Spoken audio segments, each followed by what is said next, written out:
তিনি মানবতার শ্রেষ্ঠ একজন পথ প্রদর্শক।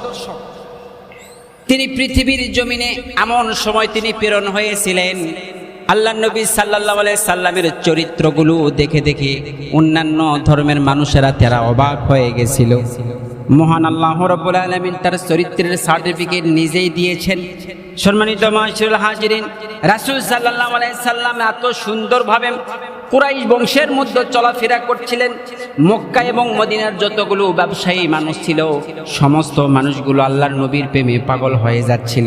কিন্তু বিভিন্ন ধরনের বড় বড় সম্পদশালী কাফের বেদুইনদের জন্য আল্লাহর নবীর হাতে হাত রেখে যে বায়াত গ্রহণ করবে, কালেমা স্বীকার করবে, আল্লাহর নবী সাল্লাল্লাহু আলাইহি সাল্লামের সঙ্গে দেখা যে করবে, তারা অন্যান্য কাফেরদের ভয়ে অনেক মানুষ আল্লাহর নবীর কাছে যাওয়াটাকেও দুশমনি, যাওয়াটাকেও তারা নিজের জীবনের ঝুঁকি মনে করত।